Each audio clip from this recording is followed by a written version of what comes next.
How to create your own software-as-service business. The notion of software as a service is a very interesting one, and one that is very different from pretty much any business model that has gone before it. The idea is that you are providing a service, whether that's web design or contact management, and that this service is going to be provided automatically by using a piece of software. So instead of building websites for your clients, you are offering a piece of software that can do that for them.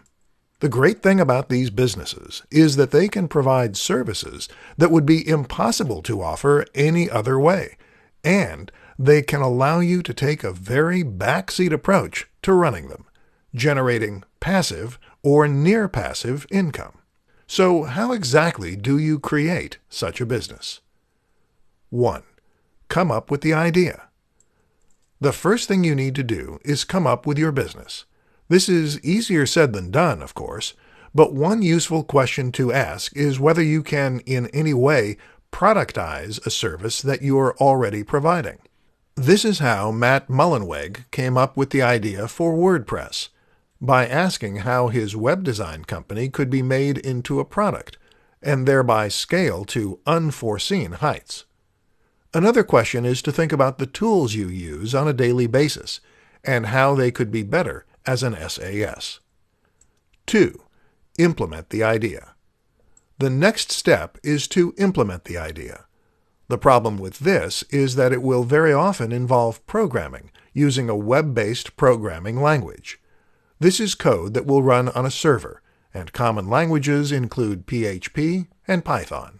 These are very complex for beginners, which is why the best option is often to outsource the actual creation of the product to someone who knows what they're doing. Use Upwork or something similar to find the staff. Alternatively, you can try using a social network building solution, several of which do exist. 3.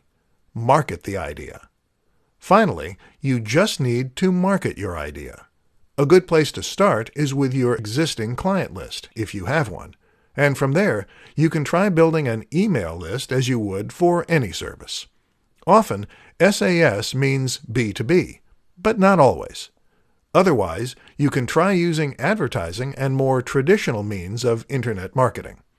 Invest the profits you make into more advertising to scale up your business, and then watch as it grows.